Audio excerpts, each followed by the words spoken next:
Hello and welcome to Late Night Legends. Tonight's legend is called The Golden Pond, about a young princess who wasn't very happy with how she looked.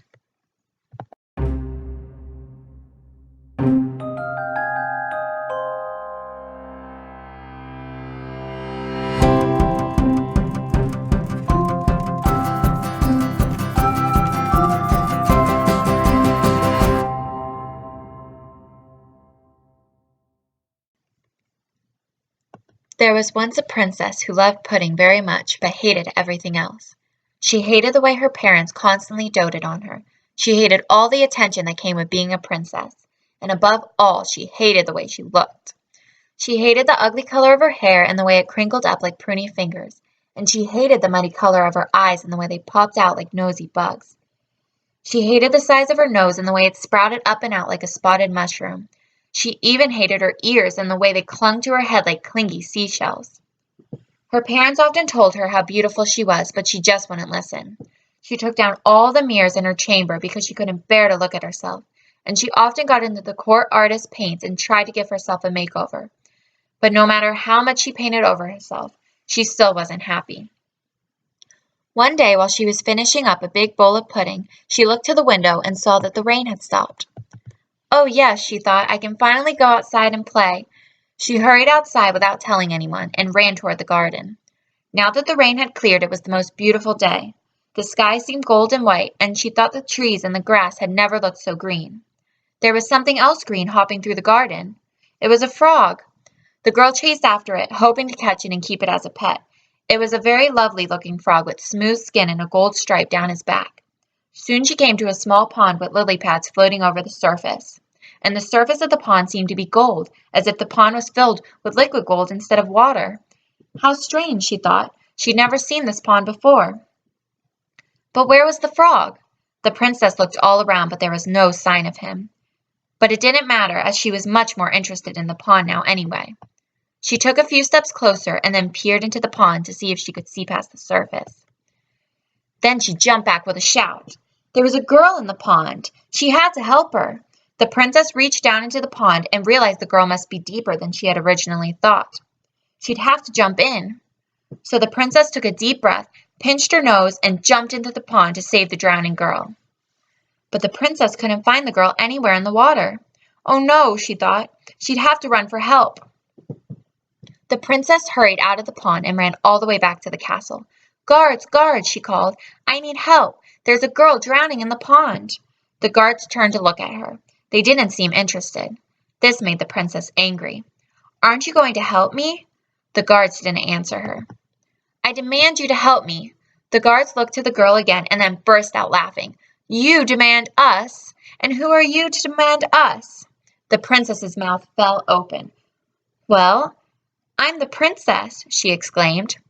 And you have to do as I say. The guards looked at the girl as if she had lost her mind. You're not the princess. The princess is inside having her afternoon pudding. But I'm right in front of you. Oh, please, peasant, we don't have time for this. Now go. Peasant? The princess had never been called such a thing in her life. I'll have your heads for this. The guards only laughed. She'll have our heads, she says. Did you hear her?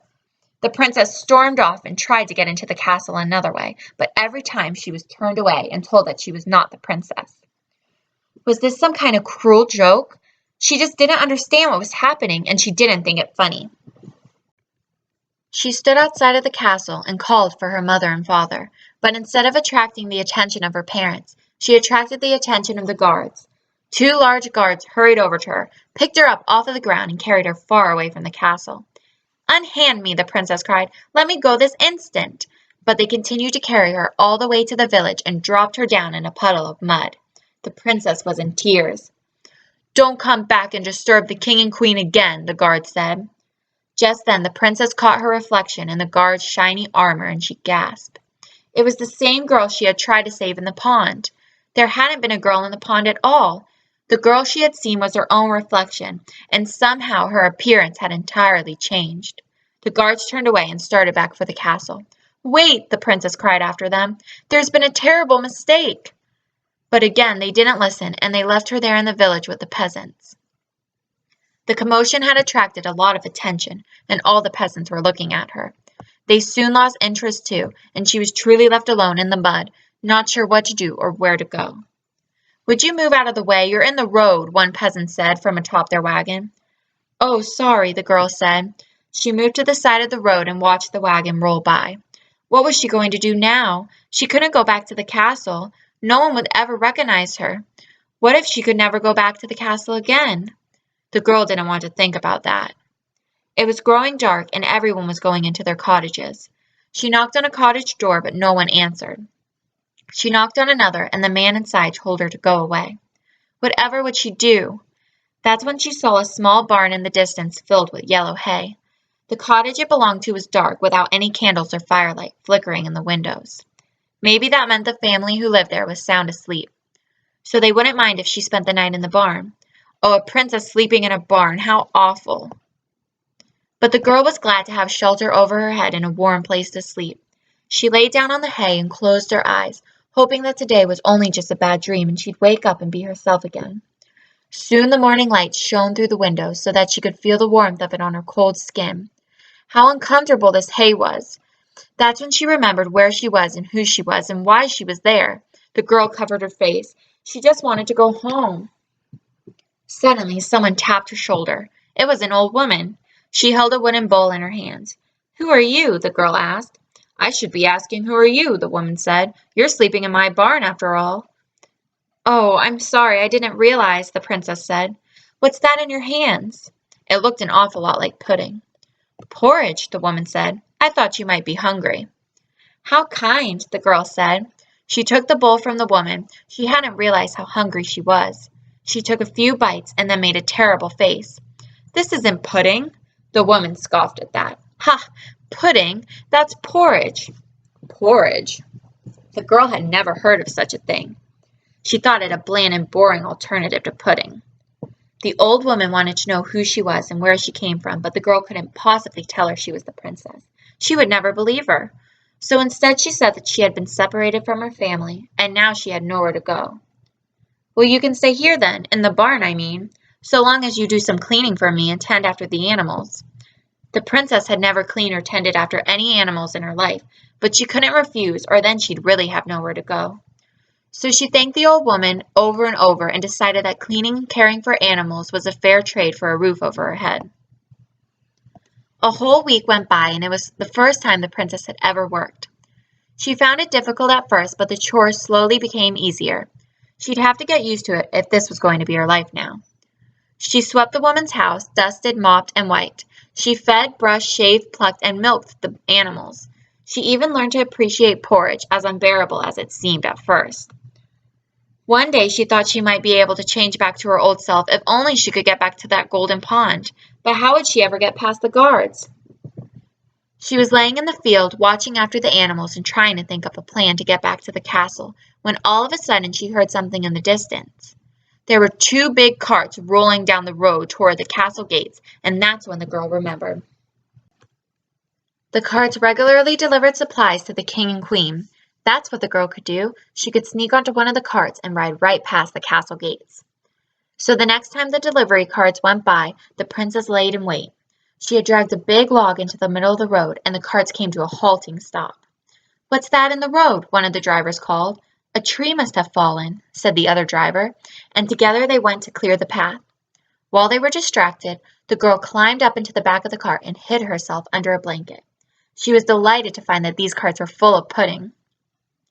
Soon the carts began to move again, and the princess knew that she was finally on her way home. It didn't take long for the carts to stop again. The girl threw off her blanket. She had done it! She had snuck past the castle gates! The princess jumped out of the cart and crawled through the bushes so that no one might see her. She quickly found her way to the garden. It no longer looked so green, but dark and shadowy. When she came to the golden pond with the lily pad, she sat down beside it and cried. This was the source of all of her suffering. "Whatever is the matter?" someone asked her. She looked around, but no one was there. "Who said that?" the princess asked through her tears. "Over here, on the lily pad." The princess looked out across the pond and saw the frog with the gold stripe along his back. "Oh, it's you!" she exclaimed. "You remember me then," the frog said. "Well, of course," said the girl. You were there the awful thing happened. What awful thing? The frog asked. The day I changed into someone else. The frog shook his big green head. Isn't that what you've always ever wanted? I thought it's what I wanted, the princess said, but now I wish I'd never changed. I just want to be me again. The frog chuckled. Why don't you look into the pond again? And the princess did just that. That's when she saw it. It was her reflection again. You see, the pond reveals to you what you truly want. And what do you see? I see myself. The princess knew what she had to do. She took a deep breath, pinched her nose, and jumped into the pond. When she came back to the surface, she was once again herself, and she couldn't stop smiling. I'm me again. The girl turned around to thank the frog, but when she did, the frog and the golden pond were gone, and the princess never saw either one ever again. She rushed back to the palace, and the guards were surprised to see her. Princess, the king and queen have been searching for you. Where have you been? The girl rolled her eyes. Trying to get past you clunky fools. Now out of my way. And once again she was home. She called for her parents and they came running for her.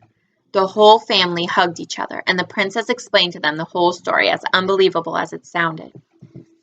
Well, I don't know about you, but I'm in the mood for a big bowl of pudding, the queen said. We just got some in today. I know, I've never wanted anything more, the princess laughed. It was so good to be home. Now that she was back, she repaid the old woman who had shown her kindness and made sure she never had another worry in her life. And since she was the only royal who knew what it was like to be a peasant, she was the first princess to ever help them, and they loved her for it. From then on, she allowed mirrors to be put in her chambers. Suddenly, she didn't mind her reflection so much. She loved the beautiful color of her hair and the way it crinkled up like pruny fingers. And she loved the muddy color of her eyes and the way they popped out like nosy bugs. She loved the size of her nose and the way it sprouted up and out like a spotted mushroom. She even loved her ears and the way they clung to her head like clingy seashells. But the princess especially loved pudding. The end. That concludes our legend for tonight. Sweet dreams and sleep tight.